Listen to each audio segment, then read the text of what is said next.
Assalamualaikum warahmatullahi wabarakatuh. Alhamdulillahi rabbil alamin. Wassalatu wassalamu ala rasulillah nabiyyina wa sayyidina Muhammadin alladhi ursila rahmatan lil alamin. Fassalawatullahi alaihi wassalamuhu tam wa ala alihi wa sahbihi wa dhurriyyatihi wa ummatihi ila yaumiddin. أما بعد فيا عباد الله أوصي نفسي وإياكم بتقوى الله فقد فاز المتقون فلا تموتن إلا وأنتم مسلمون فقال تعالى يا أيها الذين آمنوا اتقوا الله حق تقاته ولا تموتن إلا وأنتم مسلمون عباد الله نشهد أن لا إله إلا الله وحده لا شريك له ونشهد أن محمدا عبده ورسوله الذي لا نبي بعده. Hadirin jamaah Jumat rahimani wa rahimakumullah. Mengawali ibadah Jumat ini kita bersyukur pada Allah Subhanahu wa taala di antara sekian hamba Allah yang berkehidupan dan menyatakan beriman sampai detik ini, kita yang masih diberikan kemampuan dan kekuatan untuk menunjukkan keberimanan kita kepada Allah dengan menunaikan ibadah Jumat berjamaah.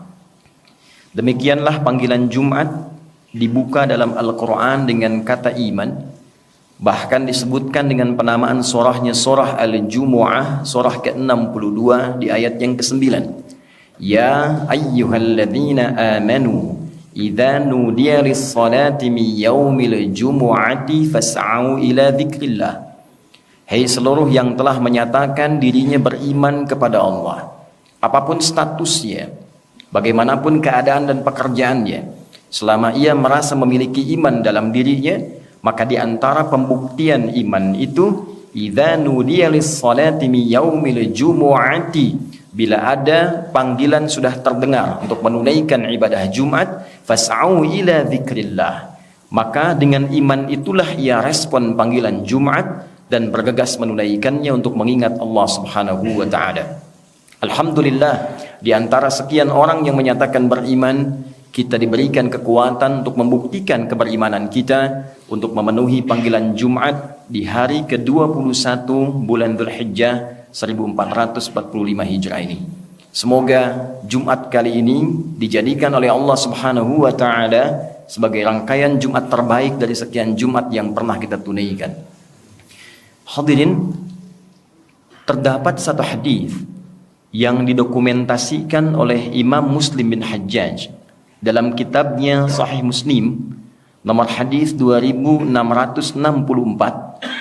dan tersambung sanadnya, silsilah periwayatannya pada sahabat mulia Abu Hurairah Abdurrahman bin Sahr radhiyallahu taala anhu dari Nabi sallallahu alaihi wasallam bahwa satu ketika Nabi memberikan satu nasihat kepada kalangan sahabatnya. Di antara kita seringkali ingin minta nasihat kepada ulama, minta nasihat kepada tokoh. Hadis ini memberikan kesempatan kepada kita untuk mendengar langsung nasihat dari Nabi Agung Muhammad SAW. Di antara sekian nasihat beliau sampaikan, qala Rasulullah SAW, al-mu'minul qawiyyu khairun wa ahabbu ila Allahi minal mu'minid dha'ifi wa fi kulli khair. Al-mu'minul qawiyyu, insan beriman yang kuat itu, khairun wa ahabbu ilallah, dipandang lebih baik dan lebih dicintai oleh Allah, minal mu'minid dhaif, dibandingkan dengan orang yang mengaku beriman tapi lemah. Wa fi kulli khair, dan kekuatannya ini digunakan pada beragam aspek kebaikan. Rawahu Muslim, hadis diriwayatkan oleh Imam Muslim. Hadirin, hadis ini menurut para ulama setidaknya memberikan kesan positif yang ditekankan pada 3 aspek. Kesan positif ini dikhususkan oleh Nabi SAW pada sifat orang beriman. Seakan ingin memberikan sebuah kesan bahwa jika ada orang mengaku beriman, maka ia tidak akan lepas dari sifat ini. Jika Anda datang ke Jumat ini dan mengatakan, saya termasuk yang beriman ya Rasulullah, maka buktikan keberimanan kita dengan setidaknya memenuhi sifat yang diterangkan oleh Nabi SAW dalam hadis berikut ini. Satu aspek pertama disebutkan oleh para ulama yang dimaksud insan beriman yang kuat itu, yang paling pokok adalah kekuatan spiritualnya, kekuatan imannya. Kuat fisik, bagus. Kuat intelektual, bagus. Tapi dasar yang paling pokok adalah kekuatan spiritualnya, kekuatan imannya. Yang dengan iman itulah kemudian melahirkan satu buah yang disebut takwa. Dan takwa itulah akumulasi semua sifat kebaikan yang melekat pada diri dan jiwa manusia. Jujur itu sifat. Sabar, sifat. Rendah hati, sifat. Penyayang, sifat. Akumulasi seluruh sifat itu dalam bahasa Al-Quran, bahkan di standar bahasa Arab sekarang disebut dengan takwa namanya. Sumber takwa dasarnya ada pada iman. Untuk itulah ketika Al-Quran membuka pertama kali kata takwa, disandingkannya dengan kata iman. Dzalikal kitabu la raiba fi hudal lil muttaqin. Siapa orang takwa yang dimaksud di sini? Alladzina yu'minuna bil ghaib, yaitu orang yang meyakini, memiliki iman kepada Allah walaupun belum tampak dalam pandangannya. Iman disandingkan dengan takwa. Beberapa bulan lalu kita menunaikan puasa, dibuka dengan kata iman, diakhiri dengan kata takwa. Ya ayyuhalladzina amanu kutiba alaikumus shiyam kama kutiba alal ladzina min qablikum la'allakum tattaqun.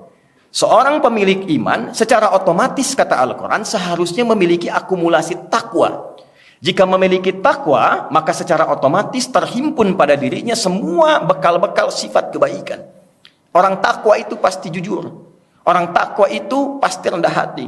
Orang takwa itu pasti penyayang. Menjadi suami bertakwa, suami yang sayang pada istrinya. Ayah yang takwa, ayah yang sayang pada keluarganya. Pimpinan yang bertakwa, pimpinan yang sayang pada anggotanya. Demikian sifat takwa ketika menyemai dan terkumpul dalam jiwa yang terlahir semua sifat kebaikan. Beruntung kita, seluruh instrumen kebangsaan yang melekat dan menyemai negara kesatuan Republik Indonesia, dasar yang melekat di dalamnya adalah sifat-sifat takwa. Kita mendapati dalam Undang-Undang Pendidikan misalnya, di Undang-Undang Sisdiknas nomor 20 tahun 2003, dari pasal menimbang ada 5 poin. Poin keduanya langsung menegaskan Undang-Undang Dasar Negara Republik Indonesia tahun 1945 mengamanatkan pada pemerintah mengusahakan menyelenggarakan satu sistem pendidikan nasional yang meningkatkan keimanan dan ketakwaan pada Tuhan Yang Maha Esa, baru mencerdaskan kehidupan bangsa. Jadi orang tua kita menginginkan sebelum pintar itu, sebelum cerdas, itu takwa dulu. Karena kepintaran yang tidak disupport dengan kebaikan, itu melahirkan malapetaka. Pintar, bagus. Tapi yang pintar tidak baik, mencelakakan. Pintar dalam bidang hukum, tapi tidak baik, berpeluang memanipulasi hukum. Pintar di bidang ekonomi, tapi tidak baik, berpeluang pula menghadirkan tindakan-tindakan yang kontraproduktif. Maka undang-undang kita, dasar negara kita menyematkan takwa sebelum sifat intelektual, sifat spiritual sebelum intelektual. Kita bawa, kita tarik ke Sabta Marga TNI dari 7. 1, kami warga negara Indonesia yang bersendikan Pancasila. 2, jadi patriot. 3, kesatria. Kami kesatria Indonesia yang bertakwa pada Tuhan Yang Maha Esa, membela kebenaran, kejujuran dan keadilan. Takwa hadir di dalamnya. Dibawa kemudian ke Polri. Dari Tribrata yang pertama, kami polisi negara kesatuan Republik Indonesia yang mengabdi pada nusa dan bangsa dengan meningkatkan ketakwaan pada Tuhan Yang Maha Esa, takwa. Dibawa ke kehakiman, ada 5 dasar etik hakim disebut dengan Pancadharma, dari ksatria sampai dengan tirta. Yang pertamanya disebut satria, kami hakim Indonesia yang meningkatkan takwa kepada Tuhan Yang Maha Esa. Bersyukur kepada Allah karena di preambul Undang-Undang Dasar 1945, negara ini sudah ditegakkan dengan dasar atas berkat rahmat Allah yang Maha Kuasa, dan ditanamkanlah sifat takwa di dalamnya. Jadi ketika Nabi mengatakan al-mu'minul qawiyyu, orang beriman yang kuat itu, sekarang Anda jadi apapun silahkan.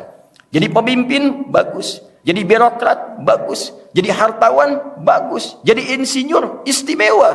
Bangun bangsa ini dengan semua yang bisa kita dedikasikan. Tapi di saat yang sama, kita disebut hebat dan baik dalam pandangan Allah ketika semua kreasi kita itu didorong dengan sifat-sifat kemuliaan yang disebut dengan takwa. Itulah orang hebat yang sesungguhnya. Dasar yang kedua, tidak cukup dengan soleh saja. Tidak cukup dengan baik saja. Maka ada yang kedua tafsir ulama, al-mu'minul qawiyyu, orang beriman yang kuat itu tafsir yang kedua adalah kuat intelektual, kuat pengetahuan. Soleh bagus, soleh tapi tak pintar bermasalah. Soleh bagus tapi tak menguasai ilmu berfatwa bisa salah. Yang benar jadi salah, yang salah kemungkinan benar. Itulah sebabnya Nabi pernah mengatakan, hadis riwayat Muslim, nomor hadis yang ke-11, jilid pertama dari 9 jilid di Sahih Muslim. Ketika Nabi mengatakan, sayati alaikum unasun au kama qala, akan tiba satu masa, segolongan manusia datang, yuhaddithunakum bima lam tasma'uhu wa la yasma'unahu aba'ukum. Datang orang-orang seperti kelihatan pintar, seperti kelihatan soleh, tiba-tiba jadi ustadz, jadi kiai, standarnya tidak ada, memberikan fatwa, fatwa yang mengagetkan, membuat kita heran, apa seperti ini ajaran agama? Kata Nabi, jangankan Anda yang heran, orang dulu pun kalau dengar ikutan heran. Karena itulah hadirin, datang ayat-ayat Quran untuk mensupport kita. Bahkan wahyu pertama berkata, Iqra, baca. Afala yanzuruna ilal ibili kaifa khuliqat, riset. Bahkan di dunia hewan, riset. Baru bangun tidur, langsung Nabi menyampaikan dalam hadis riwayat Abu Daud, nomor hadis 1367. Bangun dari tidur, kita sudah diminta berfikir, meningkatkan sifat intelektualitas kita, meriset semua kemungkinan di langit dan di bumi serta semesta. Inna fi khalqis samawati wal ardi wa ikhtilafil laili wan nahari la ayatil li ulil albab alladzina yadhkuruna Allaha qiyaman wa qu'udan wa 'ala junubihim. وَيَتَفَكَّرُونَ فِي خَلْقِ السَّمَاوَاتِ وَالْأَرْضِ يَتَفَكَّرُونَ فِي خَلْقِ السَّمَاوَاتِ وَالْأَرْضِ. Baru bangun tidur, kita diminta oleh Allah sudah pintar. Itulah salat pertama kita disebut dengan subuh. Dari kata asbah, artinya sesuatu yang terencana dengan baik, yang terukur, yang punya standar. Sebelum kita mengerjakan tugas, bangun, siapkan mau kerjakan apa hari ini, rencananya apa, planningnya apa. Jangan sampai ada orang beriman ditanya jam 7 di mana, saya belum tahu. Jam 12 mengerjakan apa, saya belum paham. Anda bangun dari tidur, sudah punya rencana, datang kepada Allah lewat sholat subuh, minta dimudahkan urusannya, dilancarkan pekerjaannya. Itulah kekuatan spiritual dan kekuatan intelektual. Anda soleh, bagus. Anda pintar, istimewa. Tapi fisiknya tidak kuat, tidak banyak yang bisa kita dedikasikan. Karena itu pada bagian yang ketiga adalah kekuatan jasmani, kekuatan fisikal. Bagus dari dalam spiritual, bagus secara intelektual, dan kuat secara fisikal. Itulah sebabnya kita temukan kisah-kisah Nabi pun berolahraga. Nabi bahkan bergulat. Nabi kadang-kadang balap lari dengan istrinya. Jadi ketika dibentuk Kementerian Pemuda dan Olahraga, ada disporanya. Itu bukan sekedar bagaimana memfasilitasi anak bangsa jadi kuat. Kalau kita niatkan sebagai ibadah kepada Allah, itu bagian wujud keimanan kita kepada Allah Subhanahu wa ta'ala. Maka niatkan bagaimana dengan kuatnya fisik kita bisa berbuat baik. Bukan sekedar olahraga. Kalau cuma olahraga, yang lain juga bisa. Nanti yang ditanya oleh Allah, iman Anda di mana? Iman kamu di mana? Apa yang membedakan Anda dengan orang lain? Ketika pingpong kuat, ketika sepak bola kuat, kenapa ketika Jumatan tidak kuat? Kenapa ketika baca Quran tidak kuat? Di mana spiritualnya? Kalau cuma olahraga saja, olah fisik saja, setiap orang bisa melakukan. Tapi yang dibutuhkan olah rasa, olah karya, olahraga. Sehingga kita bisa kerja cerdas, kerja keras, dan kerja ikhlas dalam kehidupan kita. Itulah satu hadis yang diingatkan oleh Nabi SAW. Semoga hadis ini memberikan motivasi lebih kepada kita yang hadir khususnya di Jumat ini untuk semakin menjadi hamba yang paripurna, kuat spiritualnya, kuat intelektualnya, dan kuat secara fisikalnya. Barakallahu li wa lakum fil Qur'anil azim wa nafa'ni wa iyyakum bima fihi minal ayati wa dzikril hakim wa taqabbala minni wa minkum tilawatahu innahu huwas sami'ul alim. Ud'ullaha yastajib lana wa lakum jami'an.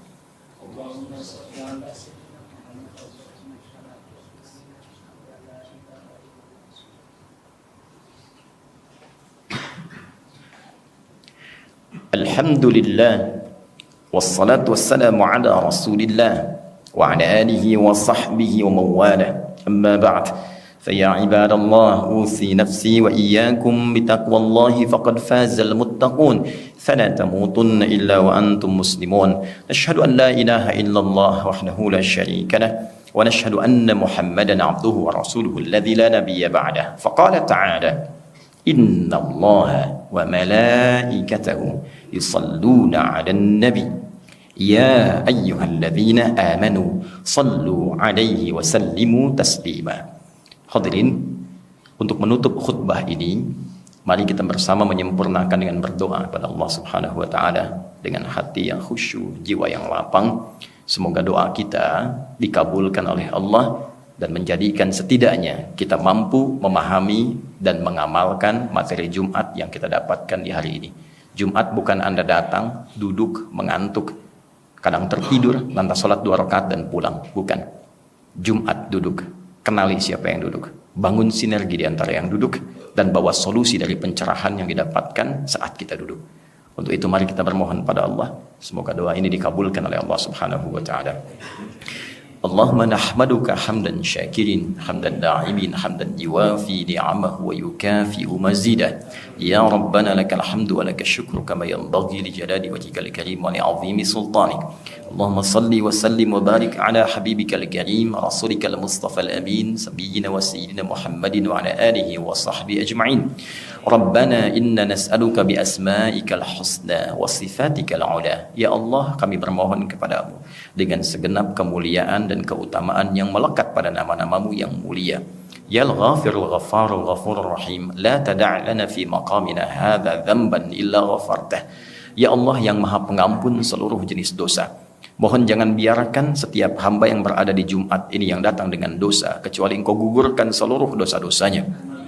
Wala hamman illa farajtah. Jika ada yang datang ke Jumat ini dengan kegelisahan dalam hatinya, jangan biarkan dia meninggalkan Jumat ini kecuali Engkau telah tenangkan dan damaikan keadaan jiwanya. Wala asiran illa yasartah. Ya Allah, dari sekian yang datang Jumat, Engkau yang Maha mengetahui, boleh jadi ada yang datang membawa kesulitan dalam hidupnya, maka mohon dengan keikhlasan Jumatnya, hilangkan dan mudahkan seluruh kesulitan hidupnya. Allahumma ya arhamar rahimin, ihfadna wahfad biladana Indonesia al-mahbubah waj'alha baldatan thayyibatan wa anta tardaha. Ya Allah, mohon berkahi negeri kami, jaga Indonesia ini, dan berikan kami kemampuan untuk bisa memakmurkan negeri ini sehingga menjadi negeri yang Engkau cintai dan Engkau ridai. Allahumma ihfad umara'aha waj'alhum udala. Ya Allah, mohon berikan hidayah kepada para pemimpin di negeri ini, yang dengan itu mereka bisa bijak memberikan berbagai putusan dan meringankan hisab mereka saat kembali kepadamu ya Arhamar Rahimin. Allahumma rzuq ya Allah, warzuq fi qulubina al-hubba li ikhwanina Indonesiyin minal umara wa syu'ab. Ya Allah, tanamkan rasa cinta dalam diri kami untuk mencintai seluruh bagian lapis penduduk di negeri Indonesia yang kami cintai ini. Jauhkan kami dari perpecahan, satukan kami dalam kebaikan, tanamkan sifat saling mendoakan dari kami rakyat kepada pemimpin, pemimpin kepada rakyat, kepada kami seluruhnya untuk membangun negeri ini. Allahumma hafadh ya Allah ulama'ana waj'alhum mukhlasin lakad-din. Ya Allah, mohon jaga dan cintai para ulama kami. Cerahkan hati mereka untuk menyatukan umat yang berkemajuan dan jauhkan dari perpecahan ya Arhamar Rahimin. Allahumma barik ya Allah hadzal makan wa barik kull man amila fi wa barik man assasah ya Allah waj'alhu makanan mubarakan. Ya Allah, jadikan masjid dan seluruh tempat di area diaspora ini sebagai tempat yang Engkau berkahi. Jangan biarkan ada satu tapak pun di tempat ini kecuali Engkau berikan nilai-nilai kebaikan di dalamnya yang menjadikan amal soleh dengan kebanggaan dibawa pulang menghadap ya Arhamar Rahimin. Allahumma rabbana atina fid dunya hasanah wa fil akhirati hasanah wa qina adzabannar bifadlika subhana rabbika rabbil izzati amma yasifun wa salamun alal mursalin walhamdulillah.